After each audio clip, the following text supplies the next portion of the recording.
8, 7, 6, 5, 4. Engine ignition, 2, 1, 0. And liftoff.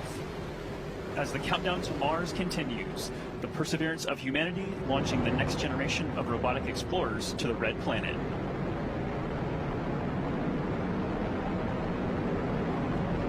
And Atlas TU has gone to closed loop control.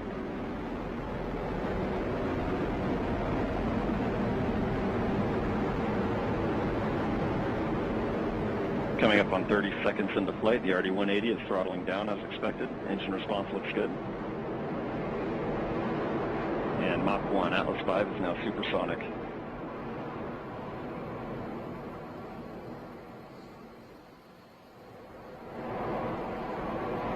And passing 45 seconds into flight, vehicle is now passing through max Q, maximum dynamic pressure.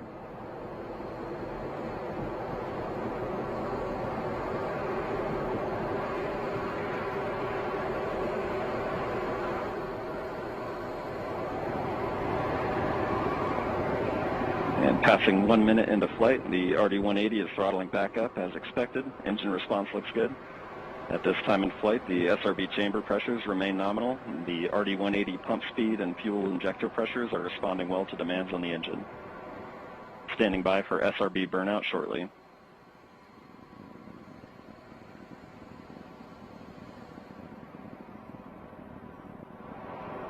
And we have burnout on all 4 SRBs. Burnout pressure signatures look good. Standing by for SRB jettison shortly.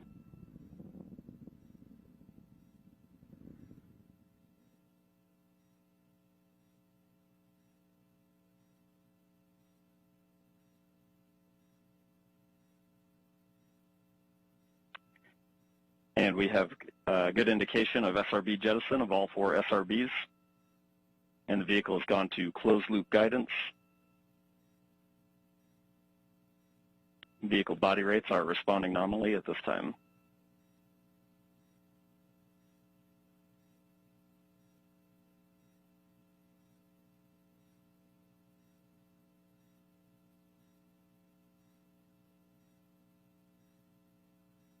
And coming up on 2.5 minutes into flight, the RD-180 is throttled down slightly as expected. Engine response continues to look good. At this time, the vehicle is 50 miles in altitude, 85 miles downrange, traveling at 6,000 miles per hour.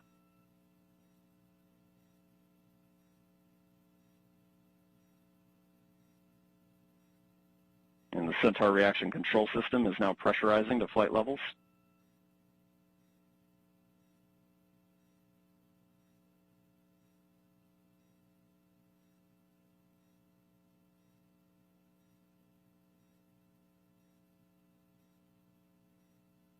And just past 3 minutes into flight, the RD-180 is now throttling to maintain a constant 2.5 G acceleration limit for payload fairing jettison. Engine response and vehicle acceleration look good.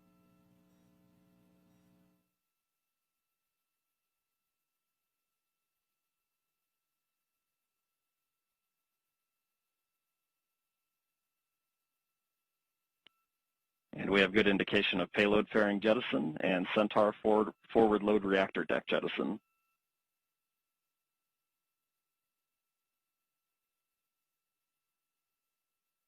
And the RD-180 is throttling back up to attain a 4.6 G acceleration. Engine response continues to look good.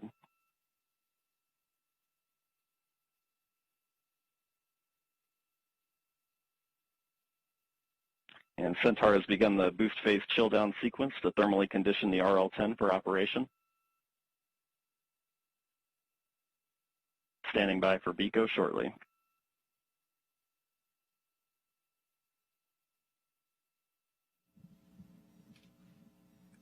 BECO's the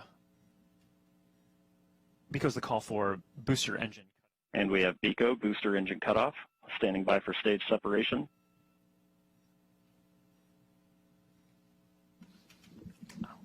And we have good indication of Atlas Centaur separation. So there you're seeing live footage. And we have the Mach 1. RL-10 operating parameters look good. Chamber pressures are stable.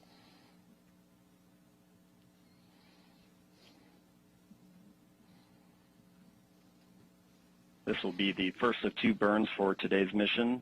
This first burn will be approximately 7 minutes in length.